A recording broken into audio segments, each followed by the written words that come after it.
사도행전은 13장부터 이방인들에게 복음을 전하는 사도 바울의 선교 이야기가 시작이 됩니다. 그리고 누가는 사도행전 13장을 본격적으로 시작하기에 앞서서 9장부터 12장까지 이 베드로에 대한 이야기를 잠시 펼쳐 놓습니다. 베드로의 이야기가 총 3개 실려 있는데 이 베드로의 사건이 중요한 것은 복음이 이방으로 뻗어나가는데 굉장히 중요한 교두보적인 역할을 하기 때문입니다.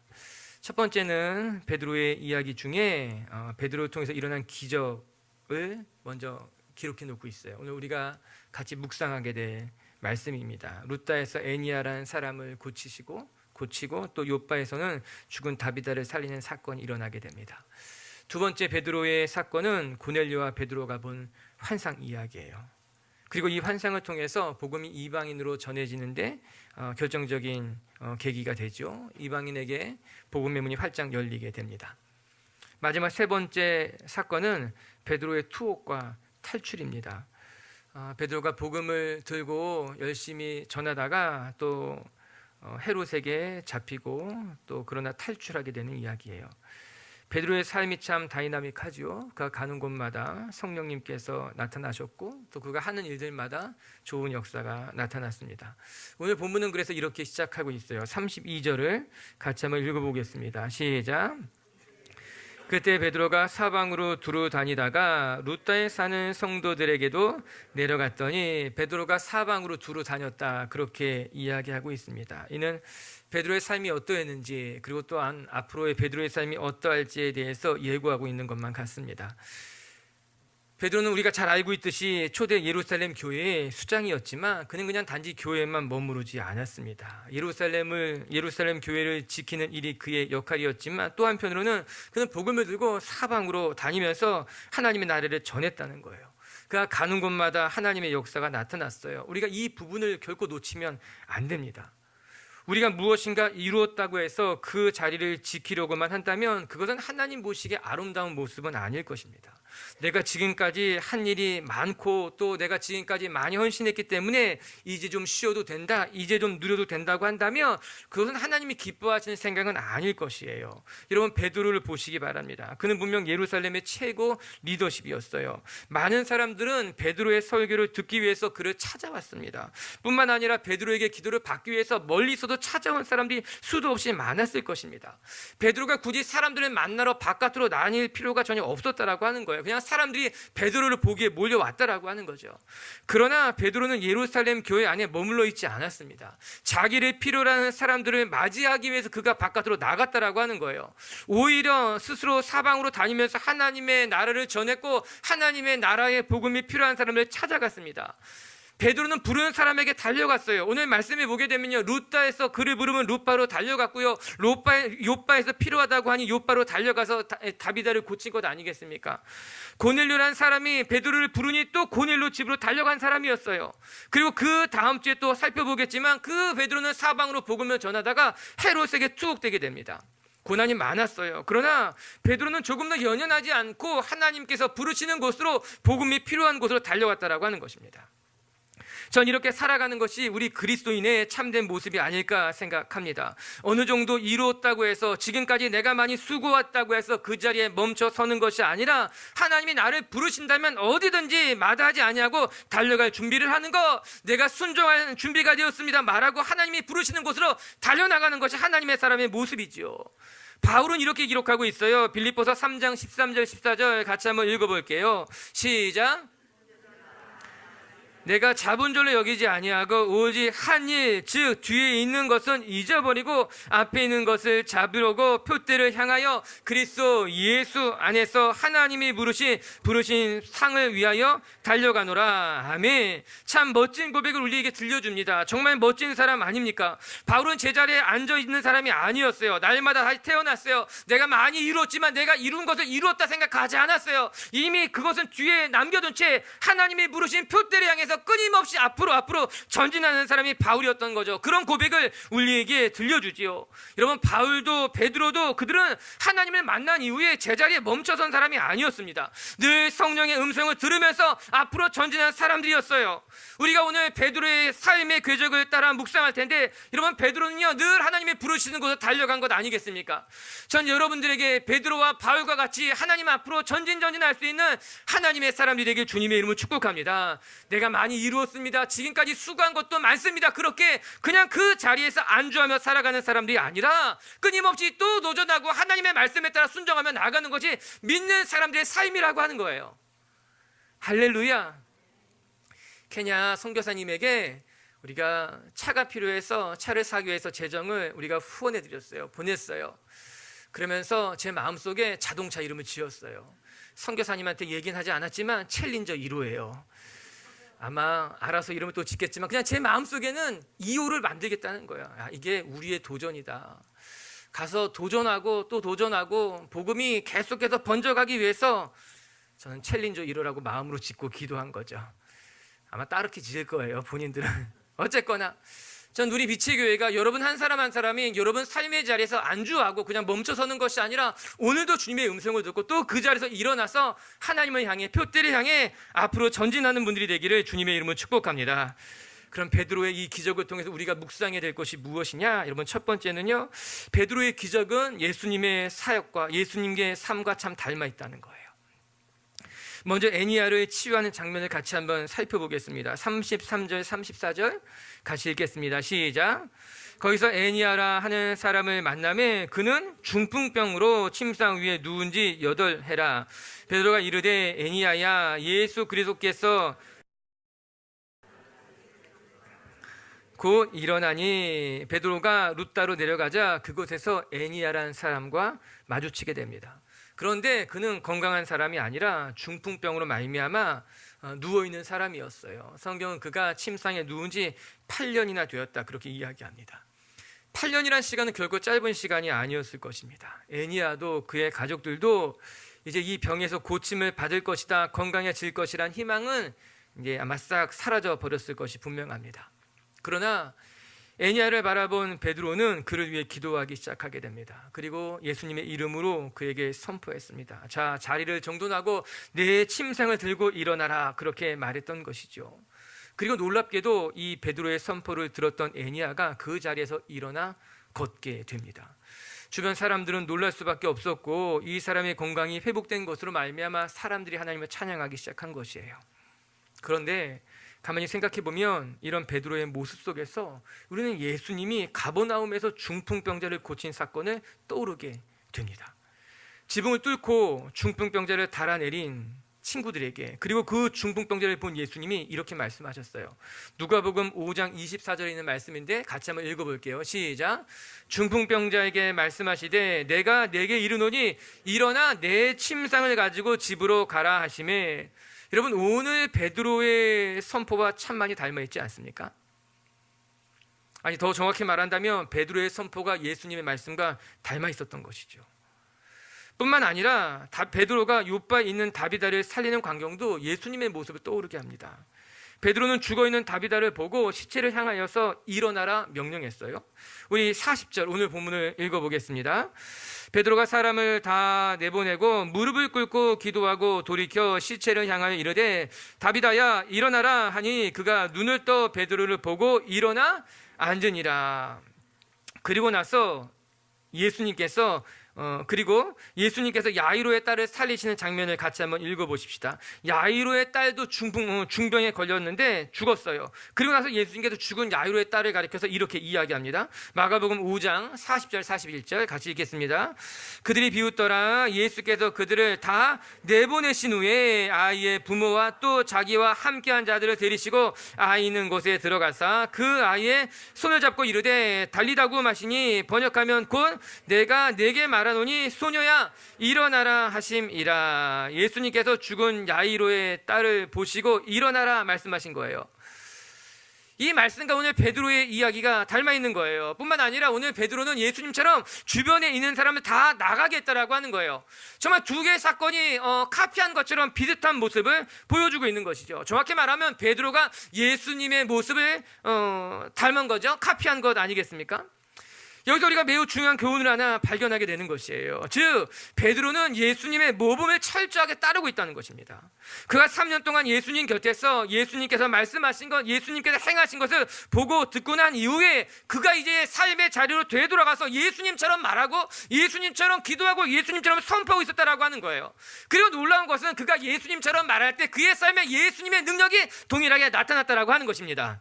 할렐루야. 이게 우리가 여기서 배워야 되는 매우 중요한 교훈이라고 하는 거예요. 여러분, 우리의 삶이, 우리가 살아가는 삶의 모양이 예수님의 모범과 닮아가야 하는 것이에요. 예수님께서 우리에게 보여주신 삶의 방식에 따라 우리도 그 길을 걸어가는 것이 예수님이 우리에게 원하시는 우리의 삶 아니겠습니까? 우리가 이 사실을 기억해야 되는 것이에요. 여러분, 우리가 좋은 것은 배워야만 합니다. 아니, 좋은 것은 따라해야 될 필요가 있다라고 하는 거예요. 흉내내야 된다라고 하는 거예요. 여러분, 우리의 실력이 언제 느는가? 좋은 것을 보고 좋은 것을 배울 때 우리 실력이 늘게 돼 있어요. 우리가 잘하는 것을 따라하고 흉내하게 되면 우리도 건강한 사람이, 훌륭한 사람이 될 수 있다는 것 아니겠습니까? 오늘 말씀은 그걸 우리에게 가르쳐주고 있는 것이에요. 베드로가 예수님의 모습을 보았고 베드로가 예수님처럼 기도하고 베드로가 예수님처럼 선포했다라고 하는 것입니다. 전 여러분들의 삶에 예수님의 모습이 나타나게 되길 주님의 이름으로 축복합니다. 예수님처럼 생각하고 예수님처럼 기도하고 예수님처럼 살아가게 된다면 우리의 삶에도 예수님의 능력이 나타나게 되어 있는 것이에요. 그래서 예수님은 이렇게 말씀하십니다. 누가복음 13장 14절과 15절을 자막을 통해 같이 한번 읽어보겠습니다. 시작. 내가 주와 또는 선생이 되어 너희 발을 씻었으니 너희도 서로 발을 씻어주는 것이 옳으니라. 내가 너희에게 행한 것 같이 너희도 행하게 하여 본을 보였노라. 이게 예수님의 말씀이었어요. 너희가 나와 같이 행하게 하기 위해서 내가 너에게 본을 보여주었다라고 하는 거예요. 본은 무엇이에요? 우리가 따라가야 될 모습 아니겠습니까? 그렇게 따라갈 때 우리의 삶에 예수님의 형상이 드러난다라고 하는 것이죠. 맞아요. 예수님은요, 예수님의 제자들이 예수님처럼 살아가기를 원하셨어요. 그렇기 때문에 예수님이 먼저 제자들에게 모습을, 본을 보여주었다고 성경이 가르쳐 준 것 아니겠습니까? 저는 베드로가 예수님의 수제자다, 그 생각을 정말 하게 됩니다. 그것은 베드로가 다른 제자들보다 더 나았다는 것이 아니라 예수님이 베드로를 더 많이 사랑했다는 것이 아니라 베드로의 모습에는 정말 예수님의 모습이 있었다는 거예요. 베드로는 마음에 예수님처럼 살아가고 싶은 모습이 있었다라고 하는 거예요. 맞아요. 베드로는요, 좀 즉흥적인 사람이었어요. 다혈질적인 사람이었어요. 뭔가 서투른 사람처럼 보였지만 그럼에도 불구하고 베드로가 귀했던 것은 베드로는 순수한 사람이라는 것입니다. 그는 예수님의 모습을 보고 예수님처럼 말하고 싶었고 예수님처럼 살고 싶었고 예수님처럼 자기의 삶을 온전히 드리고 싶었던 것이 베드로라는 거죠. 이게 베드로의 위대한 점이었어요.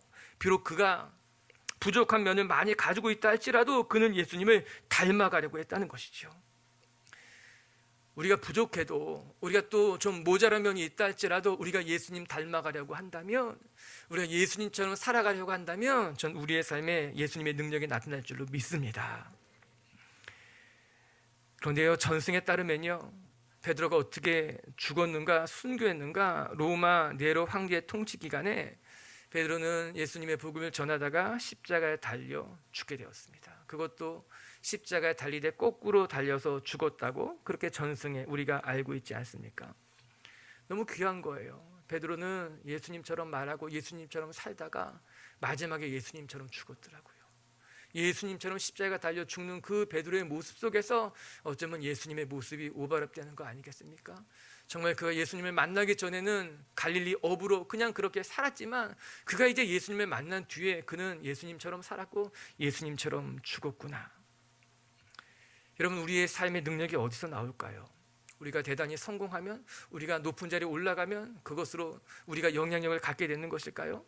사람들은 그렇게 말하기도 합니다. 너가 성공해야지 영향력을 가질 수 있어. 내가 높은 자리에 올라가야지 영향력을 끼칠 수 있는 거야. 그래서 성공해야 돼. 아니요, 성경은 그렇게 말한 적이 단 한 번도 없습니다. 우리의 삶에 언제 영향력이 나타나냐고요? 그것은 높은 자리에 오르는 것이 아니라 우리가 성공하고 우리가 많은 것을 모아야 되는 것이 아니라 우리 예수님처럼 살고요, 예수님처럼 죽으면 우리의 삶에 영향력이 생길 줄로 믿습니다. 전 여러분들의 삶에 예수님의 모습이 드러나게 될 줄로 믿어요. 오늘도 그렇게 예수님을 보시고 예수님처럼 기도하시는, 예수님처럼 살아가는 빛의 교회 성도님들이 되시기를 바랍니다. 두 번째, 오늘 이 기적을 통해서 배우게 되는 것은요, 이 두 개의 사건 모두 다 하나님께만 영광이 되었다라고 하는 사실입니다. 이게 매우 중요한 점이에요. 우리 35절을 같이 한번 읽겠습니다. 시작. 루다와 사론에 사는 사람들이 다 그를 보고 주께로 돌아오니라. 즉 에니야가 고침받은 것을 보고 루다와 사론에 사는 사람들이 주님께로 돌아오게 되었다라고 하는 것입니다. 특히 성경은 건강해진 에니야를 보고 나서 많은 사람들이 하나님을 깨닫게 됐다는 거예요. 하나님 앞에 돌아오게 되었다라고 하는 것입니다. 에니야가 하나님의 증거가 된 것이에요. 그의 모습을 보고 사람들이 회개했다라고 하는 겁니다. 우리가 기억해야 될 것은 우리의 삶이 이렇게 다른 사람들에게 하나님의 모습을 보여줘야 된다, 드러내야 된다는 것 아니겠습니까? 우리가 살아가는 모습을 보고 사람들이 하나님 앞에 돌아온다면 그것처럼 복된 일이 어디 있겠습니까? 저 사람을 보면 나도 교회 다니고 싶다고, 저 사람 신앙생활 하는 거 보니 나도 신앙생활 하고 싶다고, 그것이 우리가 살아가야 될 삶의 모습 아니겠습니까? 오늘 죽었다 살아난 에니야 때문에 사람들이 신앙을 갖게 된 거예요. 하나님의 영광을 보게 되었어요. 그리고 하나님의 귀로 찾아왔다라고 하는 것입니다. 다비다의 모습도 한번 같이 볼까요? 41절과 42절 읽어보겠습니다. 시작. 베드로가 손을 내밀어 일으키고 성도들과 과부들을 불러들여 그가 살아난 것을 보이니 온 요파 사람들이 알고 많은 사람이 주를 믿었다. 많은 사람들이 주를 믿게 되었다라고 하는 것입니다. 이번엔 다비다 이야기인데, 다비다가 살아난 것을 보고 요파 사람들 중에 많은 사람들이 주님을 믿게 된 거예요. 하나님 앞에 돌아오게 됐다라고 하는 것입니다. 다비다가 살았을 때도 하나님 앞에 영광이 되었지만 그가 죽었다가 깨어난 것도 하나님 앞에 영광이 되었다라고 하는 거예요. 다비다의 가족들뿐만 아니라 주변 사람들이 얼마나 기쁜 소식이 되었겠어요. 많은 사람들이 하나님께로 돌아오게 되었죠. 결국에는 베드로가 행한 기적이 하나님께 영광을 드러내게 됐다는 것 아니겠습니까? 베드로가 행했던 이 두 가지의 기적으로 말미암아 베드로 자신이 드러난 것이 아니라 하나님이 드러난 거예요. 베드로가 주목을 받게 된 것이 아니라 하나님 앞에 하나님이 주목을 받게 되었다라고 하는 것입니다. 저는 오늘 본문을 묵상하면서 이 사실이 매우 중요한 특징이다 생각하게 됩니다. 왜냐? 성경에는요, 기적을 행하고 나서 그 기적이 기적 때문에 사람이 주목받는 경우들이 허다하게 있기 때문입니다. 사람이 기적의 통로로 쓰임받은 것 뿐인데 하나님이 드러나지 않고 사람이 드러나는 거예요. 여러분, 마술사 시몬을 생각해 보시기 바랍니다. 그는 기적을 통해서 돈을 번 사람이었어요. 기적을 통해서 자기의 생업을 만들어간 사람이 마술사 시몬 아니겠습니까? 여러분, 구약의 사울을 생각해 보시기 바랍니다. 그는 길갈에 자기를 위한 기념비를 세웠다고 합니다. 전쟁에서 승리하게 하신 것은 하나님임에도 불구하고 그 전쟁에서 승리하고 돌아오고 난 다음에 하나님을 위한 기념비를 세운 것이 아니라 자기를 위한 기념비, 자기를 기념하게 하기에 우상을 만들어 놓았다라고 하는 거예요. 얼마나 안타까운 건 일입니까? 그런데 그런 일들이 성경에 수도 없이 기록되어 있다라고 하는 거죠. 하지만 오늘 중풍병자가 일어난 에니야의 사건 속에서도, 죽은 다비다가 살아난 기적 속에서도 베드로가 주목받았다는 것은 하나도 없습니다. 또한 병 고침 받은 사람이 주목받았다는 이야기도 하나도 없습니다. 이 두 기적 모두 다 온전히 하나님께만 영광이 되었다라고 하는 거예요. 두 기적 모두 다 하나님만 영광을 받게 되었다고 성경이 이야기하고 있는 것 아니겠습니까? 이 두 사건의 공통점이자 우리가 또한 배워야 될 메시지 아니겠습니까? 오늘 우리는 이 베드로의 기적을 통해서 우리의 삶의 방향을 깨닫게 되기도 하고요, 우리 신앙생활에 주의할 점이 무엇인지도 알게 됩니다. 여러분, 우리의 삶의 목적은요, 우리가 어떤 삶을 살아가야 되느냐, 우리의 삶의 방향은요, 나의 삶을 통해서 하나님만 영광받는 것, 나의 삶을 통해서 하나님만 드러나는 것이 우리의 삶의 목적이 되고 삶의 방향이 되는 것입니다. 하나님이 여러분의 삶에 기적을 허락하셨다면 그것은 여러분이 주목받기 위함이 아니라 하나님이 드러나기 위함인 줄 믿습니다. 여러분의 삶에 하나님의 영광이 드러났다면 그것을 통해서 온전히 하나님만 기쁨이 되어야만 되는 것이에요. 뿐만 아니라 내가 종사하는 나의 직장을 통해서, 내가 가진 은사를 통해서도 하나님만 영광 받아야 되는 것 아니겠습니까? 사람들이 내가 일하는 일이 대단한 일이라 할지라도, 아니 내가 하고 있는 일들이 보잘것없는 일이라 할지라도, 우리가 바라고 소망하는 것은 하나님, 내가 하고 있는 일이 보잘것없는 일이라 할지라도 나의 일을 통해서 하나님만 드러나길 원합니다. 내가 하고 있는 일이 보잘것없는 일이라 할지라도 나를 살아주고 하나님만 드러났으면 좋겠습니다. 그것이 우리의 기도, 우리의 삶의 방향 아니겠습니까? 빌립보서 1장 20절에 제가 읽어드릴게요. 이런 말씀이 나와요. 나의 간절한 기대와 소망을 따라 아무 일에든지 부끄러워하지 아니하노니 지금도 전과 같이 온전히 담대하여 내가 살든지 죽든지 내 몸에서 그리스도가 존귀하게 되기를 원한다. 할렐루야. 얼마나 귀한 고백입니까? 내가 살든지 죽든지 내 삶의 목적은, 내가 살아가는 이유는 오직 내 몸에서 그리스도가 존귀하게 되기 위함이라고 하는 거예요. 이게 바울의 신앙 고백이라고 하는 거예요. 또 한 가지, 우리 신앙생활의 주의사항이 기록되어져 있는 거예요. 여러분, 우리가 신앙생활하면서 주의해야 될 것은 내가 드러나는 일입니다. 원하든 원치 않든 간에 자칫 잘못하다 보면요, 내가 열심히 수고하고 나서 내가 드러날 때가 있어요. 내가 열심히 헌신하고 나서 내가 주목받을 때가 있다라고 하는 것입니다. 우리는 그것을 조심해야 되는 거예요. 주의해야 된다라고 하는 거예요. 왜? 하나님의 영광을 가로채는 일이기 때문인 거예요. 하나님의 기뻐하시지 않는 일이라고 하는 것이에요. 바울과 바나바가 루스드라에 도착했을 때 그는 나면서부터 걷지 못했던 사람을 보게 됩니다. 그리고 바울이 긍휼한 마음이 들어서 그를 위해 기도해 주자 그가 걷게 되었어요. 이 일을 본 루스드라 사람들은요, 바울과 바나바를 제우스 신이라 부르기도 합니다. 헤르메스라고 또 이야기하기도 합니다. 한순간에 바울과 바나바가 그 자리에 영웅이 된 거예요. 영웅을 넘어서서 신처럼 추앙받게 되었다라고 하는 것입니다. 그러나 그때 바울과 바나바는 자기의 옷을 찢으면서 소리칩니다. 왜 나를 주목하십니까? 나를 주목하지 마시고 이 기적을 행하신 것은 내가 아니라 만군의 하나님이라고 외치며 조용하게 만들 것 아니겠습니까? 바울의 신앙생활 가운데 가장 위기가 언제인가, 전 이때라고 생각하게 됩니다. 바울이 감옥에 갇혔을 때보다도, 바울이 돌에 맞았을 때보다도 그의 신앙생활에 가장 위험했을 때가 언제인가, 바로 이때인 거예요. 바울은 자기도 모르는 사이에 교만해질 수 있었거든요. 하나님의 영광스러운 자리를 빼앗을 수도 있었거든요.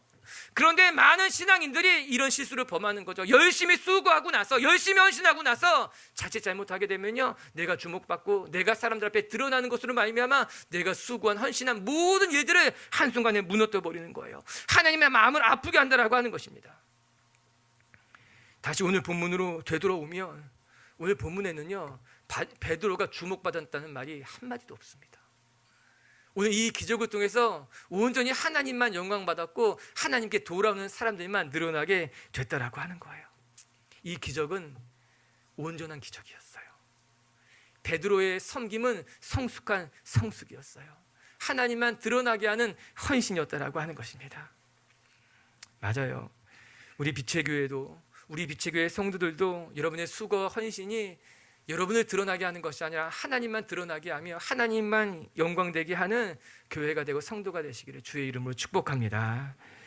세 번째, 끝으로 한 가지만 더 같이 묵상하고 싶은 것은, 우리의 삶이 다른 사람들을 돕고 다른 사람들을 살리는 일이 얼마나 귀한 것인가, 오늘 본문이 그것을 보여주고 있더라고요. 그것이 다비다의 모습입니다. 저는 오늘 본문을 묵상하면서 한편 의아한 것이 있었어요.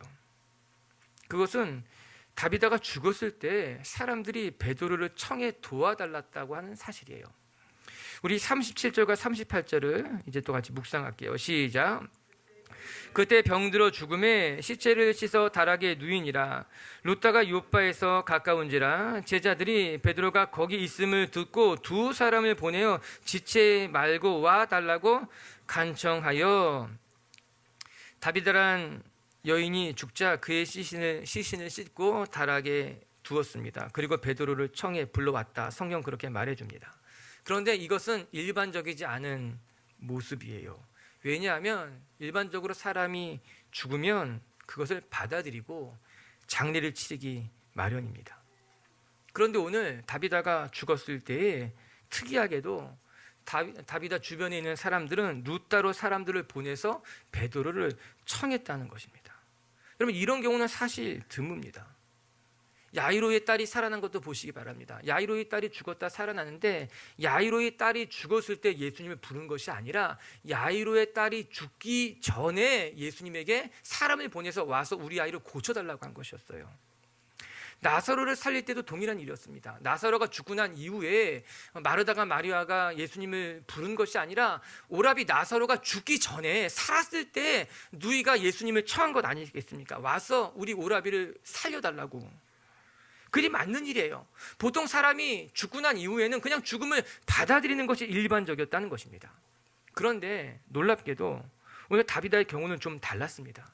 이미 죽었음에도 불구하고 그 시신을 깨끗하게 씻은 이후에 베드로를 청했다는 것이죠.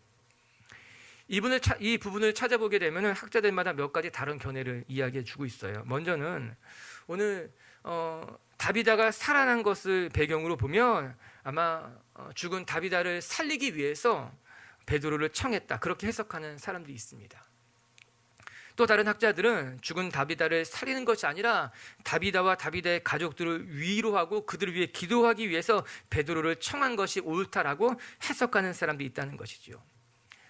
어떤 것이 좀 더 자연스러운 해석일지, 어떤 것이 좀 더 성경적인 해석일지는 잘 모르겠지만 공통적으로 발견되는 것은 한 가지가 있습니다. 그것은 다비다의 삶이 얼마나 귀했는지, 그의 죽음 앞에 모든 사람들이 눈물로 탄식하며 어떻게 해서든지 다비다를 위해 기도하고 다비다를 구하기를 원했다는 것이에요. 이게 중요한 거예요. 그 다비드의 주변에 있었던 사람들은 다비드의 삶으로 말미암아 눈물 짓고 어떻게 해서든지 다비다와 그의 가족들을 돕고 싶었다는 것입니다. 그러면 다비다의 삶이 어떠했길래 과연 그런 것일까? 우리 36절은 다비다의 삶을 설명해 주고 있어요. 같이 한번 읽어봅니다. 시작.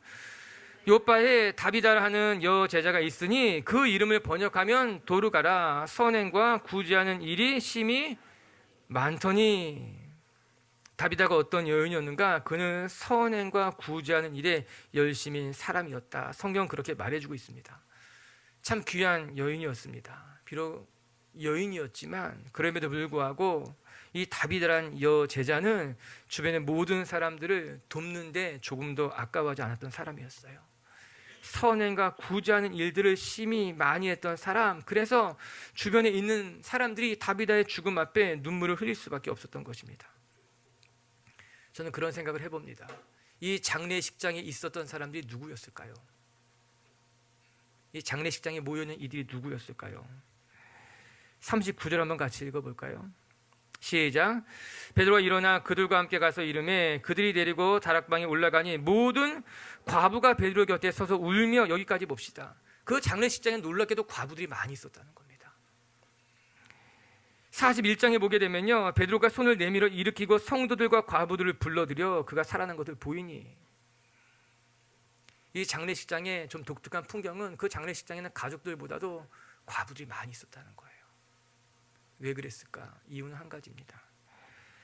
오늘 다비드라는 여인은 선행과 구제하는 사람이었어요. 구제를 많이 했던 사람이었어요. 아마도 이 장례식장에 온 사람은 오늘 다비다의 선행을 경험한 사람이 아니었을까요? 다비다가 많은 사람들을 구제했다고 하는데 그 구제의 대상이었던 사람들이 오늘 이 자리에 온 것 아니었을까요? 그 말이 맞는 거예요. 그렇기 때문에 오늘 이 장례식장에는 그 어느 때보다도 과부들이 많이 있었던 거예요. 그 당시에 가난한 사람, 연약한 자의 대표로 상징되는 과부들이 오늘 이 자리에 많이 있었던 것은 이 다비다의 도움을, 다비다의 돌봄을 받았던 사람이 그 장례식장에 하나 가득했다라고 하는 것이에요. 얼마나 귀한지 모릅니다. 오늘 다비다의 죽음 앞에 울고 있었던 사람들은 다비다에게 도움을 받았던 다비다의 선행과 구제의 대상이었다라고 하는 것이죠. 우리의 죽음이 이렇게 아름다운 죽음이 되면 얼마나 좋을까? 우리가 나중에 우리의 삶, 은퇴를 할 때에 이런 모습이면 얼마나 좋을까? 전에 어떤 목회자의 은퇴 예배에 다녀온 적이 있었습니다. 그는 지금까지도 전도사님으로 은퇴하셨어요.